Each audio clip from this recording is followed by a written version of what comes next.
જામનગરમાં આજે નાતાલના પર્વ તથા આવનારી 31 ડિસેમ્બરની ઉજવણીઓને અનુલક્ષીને ચેકિંગ હાથ ધરવામાં આવ્યું હતું. City A division PI Nikunj ચાવડાની આગેવાનીમાં ખંભાળિયા ગેટ પાસે બંદોબસ્ત ગોઠવવામાં આવ્યો હતો. શંકાસ્પદ લાગતા લોકોએ નશો કર્યો છે કે નહીં એ તપાસ કરવામાં આવી હતી તથા ફોર વ્હીલરમાં કાળા કાચનો ઉપયોગ સહિતના નિયમભંગ વિરુદ્ધ પગલાં લેવામાં આવ્યા હતા.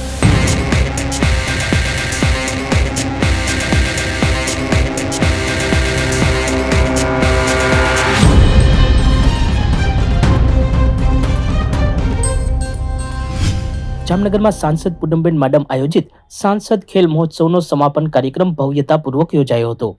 કાર્યક્રમમાં સાંસદ પૂનમબેન માડમ ઉપરાંત મેયર વિનોદભાઈ ખીમસુરિયા, ધારાસભ્ય દિવેશભાઈ અકબરી, રાઘવજીભાઈ પટેલ સહિતના સત્તાધીશો જોડાયા હતા. આ તકે વડાપ્રધાન નરેન્દ્ર મોદી વર્ચ્યુઅલી કાર્યક્રમમાં જોડાતા ખેલાડીઓનો ઉત્સાહ ચરમસીમાએ પહોંચ્યો હતો અને કાર્યક્રમ સંપૂર્ણ થયો હતો. જામનગરમાં ગુરુદ્વારાના ઉપક્રમે સાહિબજાદાઓના બલિદાનને શ્રદ્ધાંજલિ આપવા વીર બાળ દિવસની ઉજવણી કરવામાં આવી હતી. ઓવરબ્રિજ નીચે ખાસ કાર્યક્રમ યોજાયો હતો. કાર્યક્રમમાં સાંસદ પૂનમબેન માડમ, શહેર ભાજપ પ્રમુખ બીનાબેન કોઠારી, કલેક્ટર કેતન ઠક્કર સહિતના મહાનુભાવો જોડાયા હતા. જામનગરમાં જાગૃત યુવા ફાઉન્ડેશન દ્વારા રેકડી ધારકોની તરફેણમાં મહાનગરપાલિકામાં રજૂઆત કરવામાં આવી છે. એસ્ટેટ શાખા દ્વારા રેકડી ધારકો વિરુદ્ધ કાર્યવાહી કરવામાં આવતા તેઓની રોજીરોટી છીનવાતી હોવાનો પક્ષ રજૂ કરવામાં આવ્યો હતો.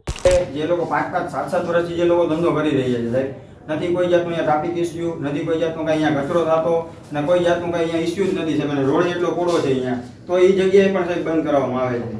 નાની રેકડી હોય કે નાના ખાલી બે ડબરે રાખીને ખરાબી સિંગ સાથે ખૂણા વેચતા હોય ને સાહેબ, એને ઉપાડી દે. સચોટ સમાચારો સૌથી ઝડપી મેળવવા માટે અમારી ચેનલને સબસ્ક્રાઇબ કરો.